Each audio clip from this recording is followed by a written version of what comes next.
I believe that the purpose of life is to spiritually expand yourself. And this happens as a result of going beyond what you think you're capable of by doing difficult things and stretching your capabilities that make you militant on removing the things that are weighing you down, stopping you from achieving your vision, and building new systems and models that only push you towards making stuff real. And I believe you get into these challenges by actually going after what you want and by acting on your natural intuition and ideas that come to you and bringing that creativity forward and manifesting it into the physical realm. So I'm gonna hop into a story about how I traveled across the world, across 3 countries for 2 months, spending under $2,000. And hopefully through this story, you can learn the mental models that I had to adapt into my life in order to be able to deal with overwhelming odds in situations where you feel like they are against your favor, and how to persevere and achieve the things that you want to do. So I'm going to start off by telling you how I ended up here. Today's the 2nd of August. Yesterday was the first year, the anniversary that I've spent in USA, having traveled through this entire journey, that I actually ended up being a refugee, asylum seeker, whatever you want to call it. I don't even know the difference in this country as a result of me going after what I want. So I started my journey in the country of Malaysia. I was a student there, and it was a place where I could not get citizenship. Now, being from the country of Yemen, I was not entitled to any residency in Malaysia. So as soon as I finished my studies, my graduate studies, they would have kicked me out and sent me to a war-torn country. And because they had no citizenship or residency things in place for immigrants in my situation, I was basically stuck there. Because I was stuck there, I could not leave the country and go somewhere else that would have residency issues, because people knew the situation in my country. So anyways, fast forward, I realized that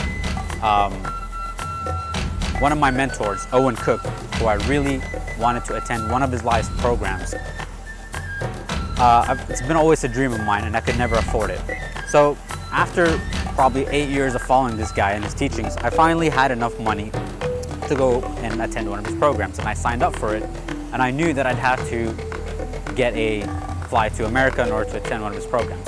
But in doing so, I realized that I had zero chance, zero hope of coming into this country because of, visa issues and all this international laws and COVID and all that.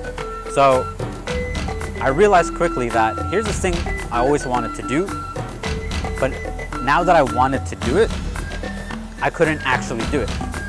And I realized I signed up 2 years earlier, and I still couldn't attend for this program. And I quickly realized that if I can't even do the things that are simple as doing something that you want, like attending a program that you genuinely want. It's not like I tried to go into some business venture. All I had to do was sign up and book a ticket and go there. And I quickly realized that in those 2 years, I had 1,000 reasons, literally over 1,000 reasons every single day of those 2 years not to go for the program.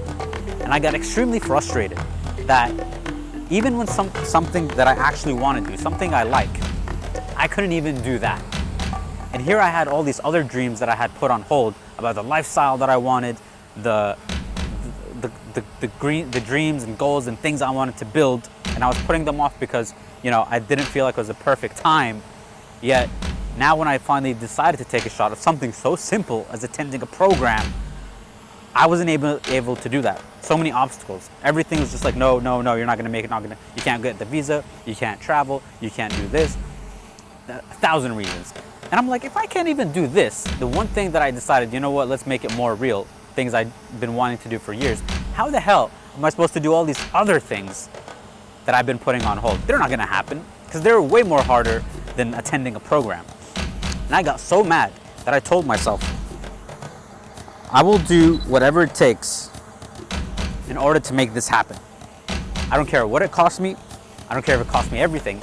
I'm gonna do what it takes because if I can't make this real, nothing else will be real, because it's the simplest, lowest hanging fruit. So anyways, I couldn't get visas to the US, so I was like, all right, what do I do? They had the next best offer, which was in Mexico. So I planned my trip to Mexico. And all this while my current visa was expiring in Malaysia.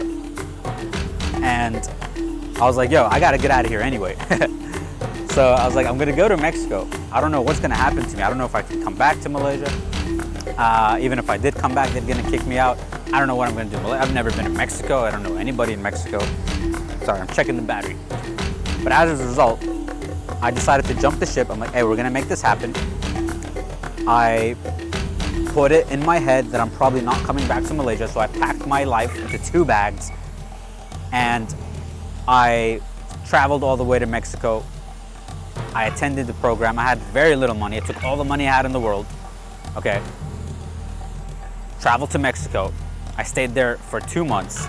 I attended the program. I got mental attitude to do this. And I've been traveling. So I've been traveling for the past 15 months now of nonstop travel.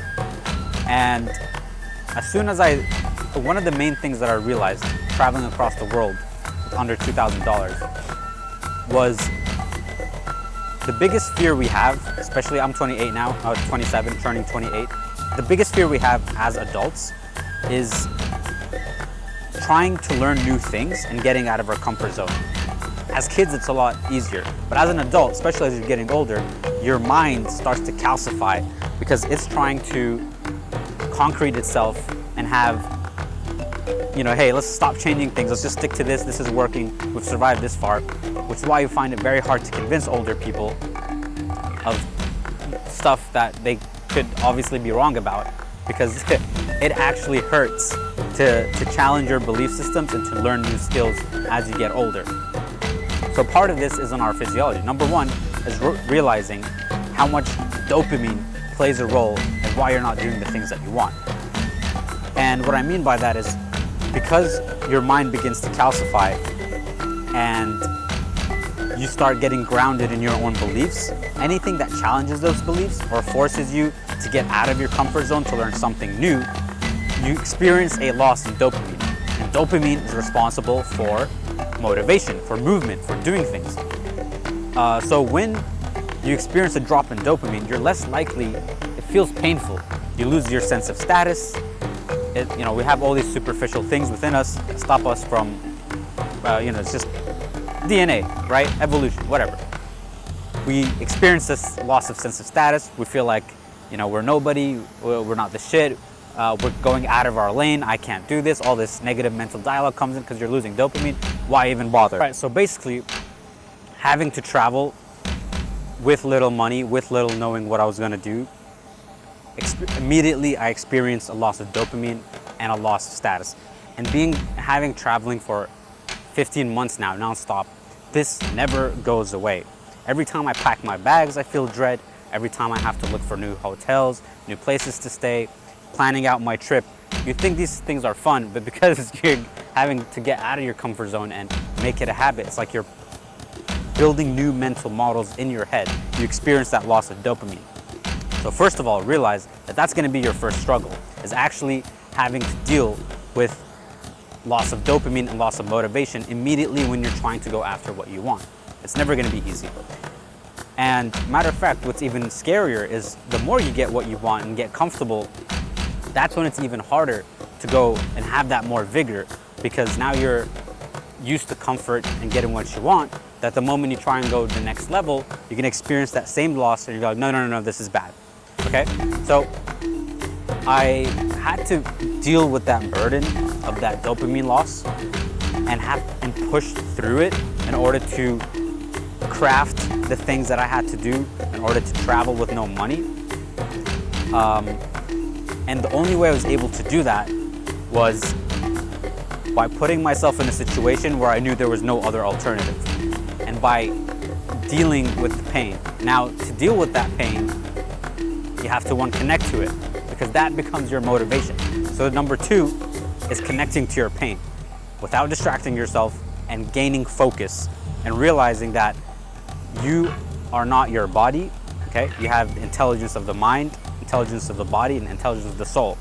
And when you connect to the intelligence of the soul, you're able to move past these DNA that you're coaxed with at the core of yourself and start tapping into something stronger that allows you to do these things and move beyond your physiology. So that was the first two mental models that I had to adapt and get used to that led me to where I am today. Even right now, as I'm in front of this beautiful view, I have a lot that evolutionary pressures I put on myself in order to go to the next level. As I've achieved happiness and learned how to achieve happiness and create a lifestyle I love, my next challenge in life right now is learning how to make obnoxious amounts of money. I know how to make decent amounts of money, but I'm talking like next level, penthouse level type of money, so I can really, really live the life that I want and and invest in the things that I will help the planet the way that I think I care about and want to see happen in fruition in this world. So I traveled across the planet with the little money that I have by connecting to my pain, realizing I had no other option, and then just jumping the ship. The third part, I'd say, is learning to trust your intuition. There's going to be situations in your life. And now I'm going to fly this drone here so you can get a little more B-roll, okay? So one of the second part is following your intuition, okay? There are situations in your life where you don't know what the end result is going to be, but you have a feeling that it's going to be okay. There's, like, for example, the other day I went to watch a movie with my buddy, Oppenheimer, and we had a feeling that we would not be able to get seats. And we're like, hey, maybe we can get seats by convincing the people next to us to swap seats with us. Now, we didn't know that was going to work, but a part of me was like, you know what, let's just trust the juices. I have a feeling we can convince these guys to let us swap seats, because they took the seats in between. Me and my friend would be fragmented. We want the seats. So we're like, you know what, yeah, let's go. Let's gun it. And we went, we bought the tickets, we reached the cinema, and the two people were sitting in the seats right next to each other, so they took our seats. Instead, we did not even have to convince them to swap seats with us. So it all ended up just working out. Like, it was just that perfect. Okay? So the same thing happened when I had to leave the country of Malaysia. I did not know exactly what was going to happen, but intuitively, I felt that it was going to be okay. So as a result, I just jumped the ship and I went. I reached Mexico. Things started to unravel, kind of like divine intervention, if you will. And I actually got in the country. I lived there for 2 months. I kept getting little tiny tricklets of money sporadically, not even because I just knew how to make money online. And it was very little, hundreds of dollars that I was able to just collect that just kept trickling into my account. And that actually ended up, so for the first 10 days, I was just living on my savings and I wasn't making anything. And what ended up happening was I just kept following my North Star, okay? And that ended up just leading me to weird situations where that divine alignment kept happening and I kept achieving little tiny wins here and there. So the reason I went to Mexico was, as I mentioned earlier, was that I wanted to attend a program. So when I attended the program, it gave me a lot of insight into my life and my skills and what I'm able to do.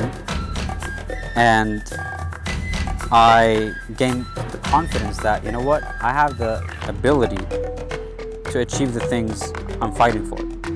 and that gave me altitude on my situation. So this strengthened that belief model that, look, as long as I follow these sensations, and they're not emotional. You can say, oh, he's just following his feelings, blah, blah, blah. That's not the case, okay?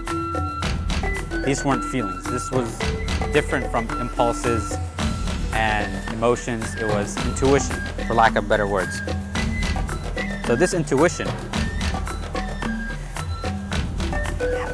is the core element of all this, because when you follow your intuition, you start to hijack your focus in ways that can feel a little bit surreal, like you're breaking the simulation, because now you're enforcing your will, your free will, into the earth, and you're getting aligned with something I'm not even gonna pretend that I understand.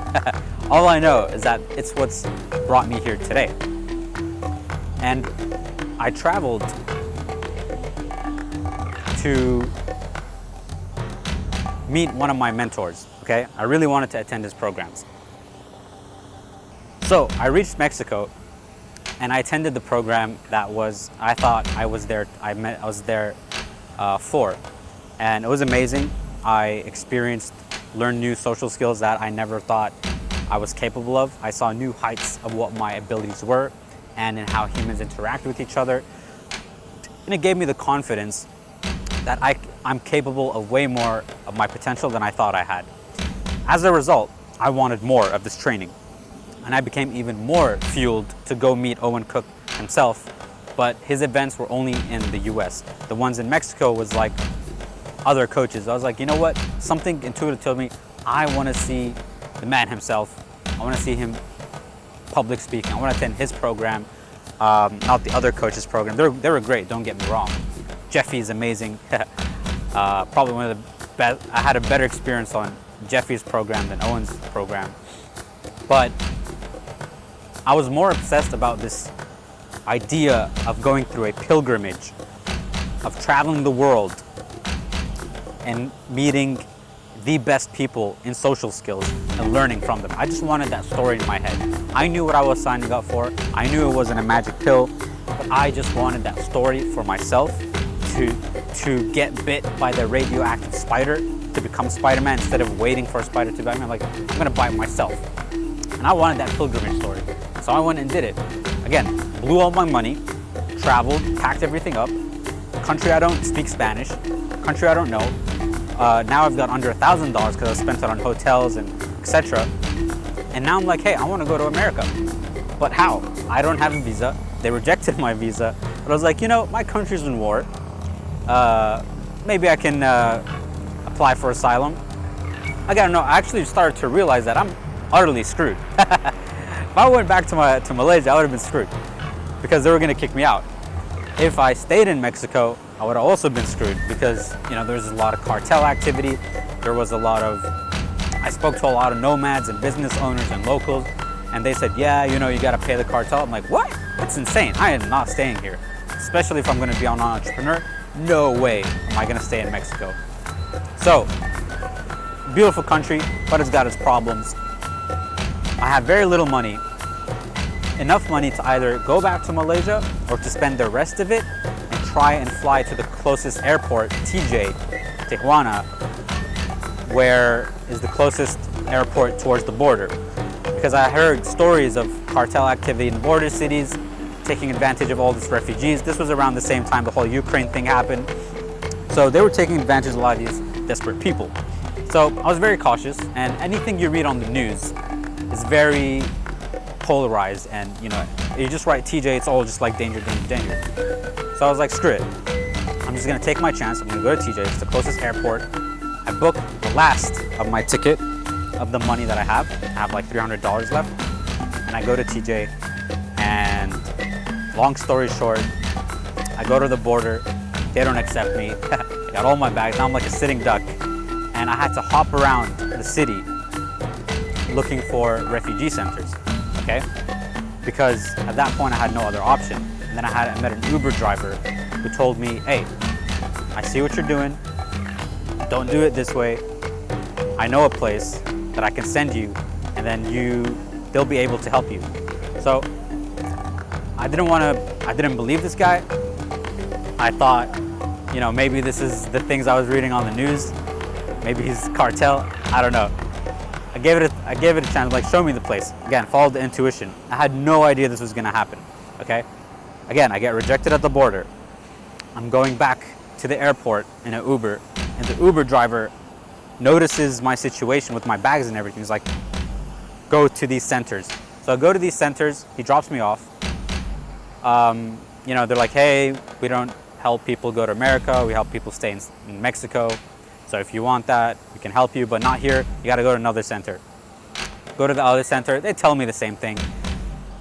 But then, and I bounced around 3 or 4 centers. The last one was like, look, we have no jurisdiction in the US. We don't know what to do. If you want to stay in Mexico, we can help you, but you have to stay here in TJ. I was like, look, I don't feel safe. They're like, I get it, but this is all we can do for you.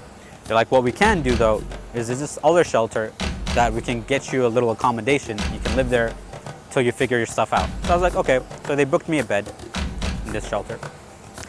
And I'm going there in the assumption that I failed. I only have 3 days left. I'm losing my mind at this point, but I'm staying present to the moment because so far I'm here in this city and things are just working out miraculously. So I get to the shelter and I sign up. I'm like, yeah, I'm just gonna be here for the weekend. I just need to rest until I figure out what I'm gonna do with my whole situation. And they're like, okay, here, sign this document that you won't destroy anything and harm the shelter. So I sign it, and then they're like, so do you want to go to America? I'm like, what do you mean? They're like, well, we're the only shelter in TJ that helps people get to the US. I was like, what? Are you kidding me? He's like, yeah, isn't that why you're here? I'm like, I did not know this was the case. They're like, who sent you? I'm like, this other shelter.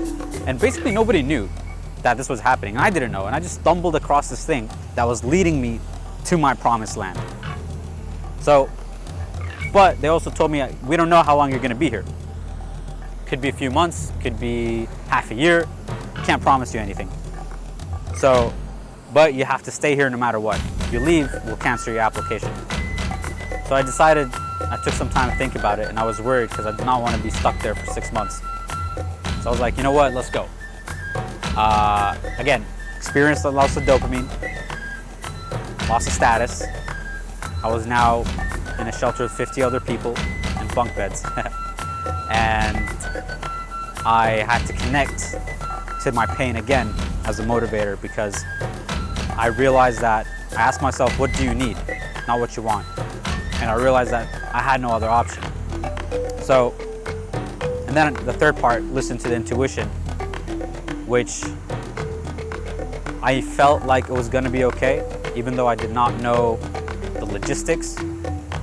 Like everything on paper sounded bad. But again, I had a feeling somewhere that this can work and will work, even though rationally I don't know it. So I said, okay, decided to be patient, and I went with the program. And then 40 days later, they call me and they tell me, okay, you've been accepted.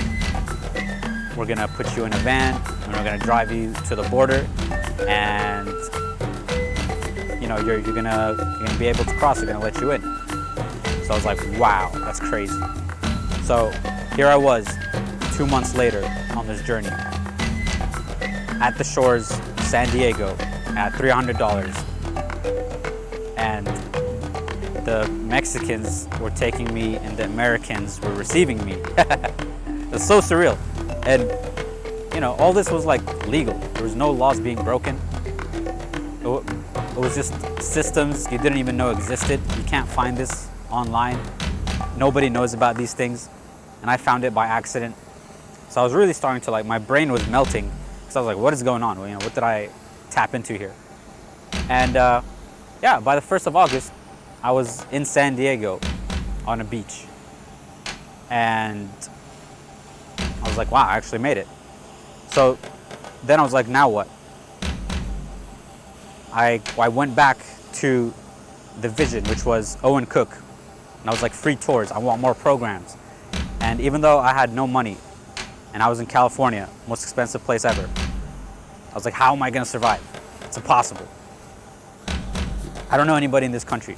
So I just looked up the nearest event date of his free tours. It was in San Francisco. So I was like, okay, in 2 weeks, I gotta find a way to get San Francisco. I called a friend. I asked him for help if he knew any people who can accommodate me for whatever amount of time. I helped them with their business, etc., etc. I got like 4 or 5 phone calls of random people around the country because, you know, I can speak good English and they wanted someone who had my skill set. So apparently I was in demand. I didn't even know. I don't even know these people. They all called, one from New York, one from different parts of California. And the last guy that called me was in San Francisco. And that immediately lit a light bulb in my mind. I'm like, wow, San Francisco, that's exactly where I'm trying to go. I told him, say less, let's go. 2 weeks later, I'm in San Francisco.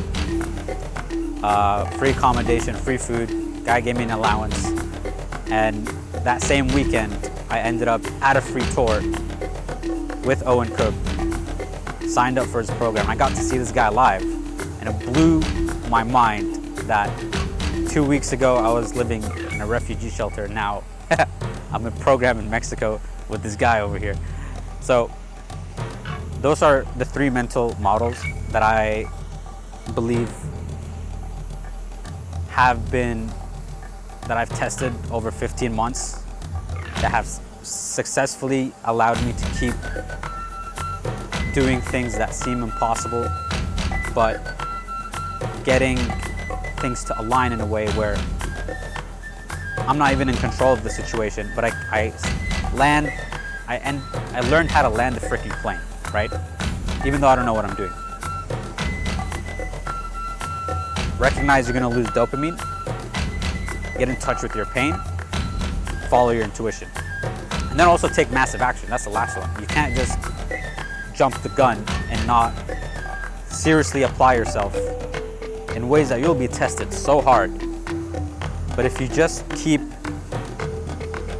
building those mental models and like not identifying with the body, you'll be able to keep moving past the physiological discomfort and the dopamine loss and the feeling of pain, and you start to expand yourself. And when you spiritually expand yourself, you get more energy and you get more discernment on your reality around you. And then things start to become easy. You know how to move past situations. You know how to think of something and then see a lane of how to make it happen. And those were the core lessons that I've been applying over the past 15 months, which led me to this city right here. So I'm still doing the same things. So the last thing I will tell you is this. If you're trying to deal with something that, you don't know how you're gonna solve it,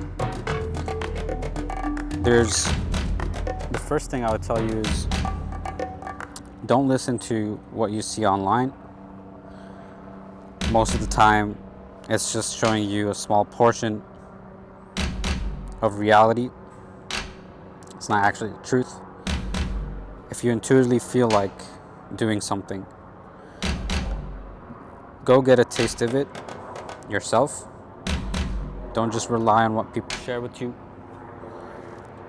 Some of it is real, some of it is not, but it's more often just a projection of what someone else's reality is. That's all social media is. Second thing is the news. Don't take the news at face value.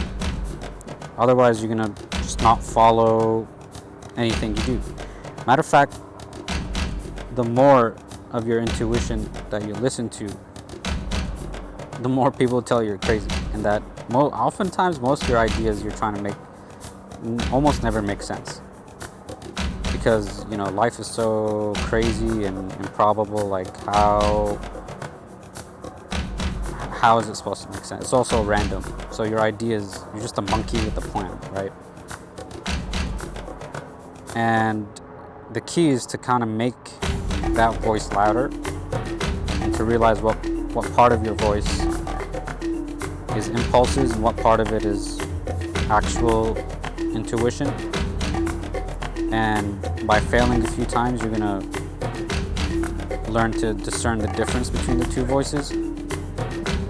make that voice louder and get full of yourself.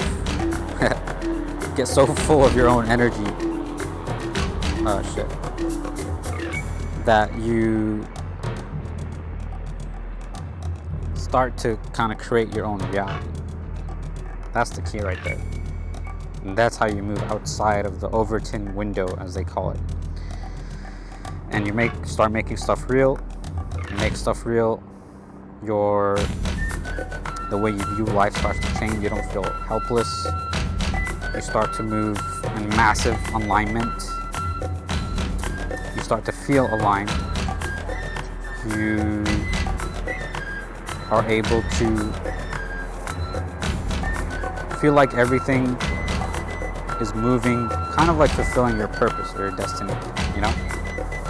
And that's because you kind of are. You know, you're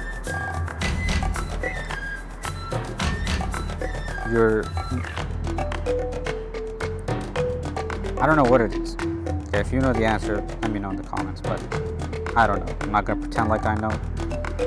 All I know is that that's how I've seen things. And I guess the best part is you start doing the things you want to do, right? You make your dreams real, and then you start tapping into some weird shit. And you start to just get a lot of energy, you get a lot of creativity, and life just gets better. And you start to almost like understand how the universe works. So get out of your own head. Don't let other people in your head, you know, they care about you, but most of the time they're just projecting what they think is possible. And you'd be surprised what you're able to achieve if you just do that. You know, you gotta let the universe in, man. You gotta follow that heart. Hopefully you like to send you off right now. I'm sure there's a part of you that knows what you should be doing. Okay, like right now I'm burning through my savings. I'm not gonna get a job. Promise myself I'm gonna make my AI business work. I don't care what it takes. You know, we're gonna make it work, because intuitively I know this is what I should be doing. Rationally it doesn't make sense. You know, I'll be out of money in 3 months. But hey, you have these videos as proof. As proof, if I do make it, you know I said it first. And if I don't, then hey, it's not a failure if I know I tried something that I wanted to do. It's not a failure, because I tried to make something real. So I hope you guys have a good one. Stay frosty and really, you know, remove distractions, make that voice louder, and see what happens. So thank you. Thanks for tuning in if you made it this far. And enjoy the view, man. Say goodbye to the view.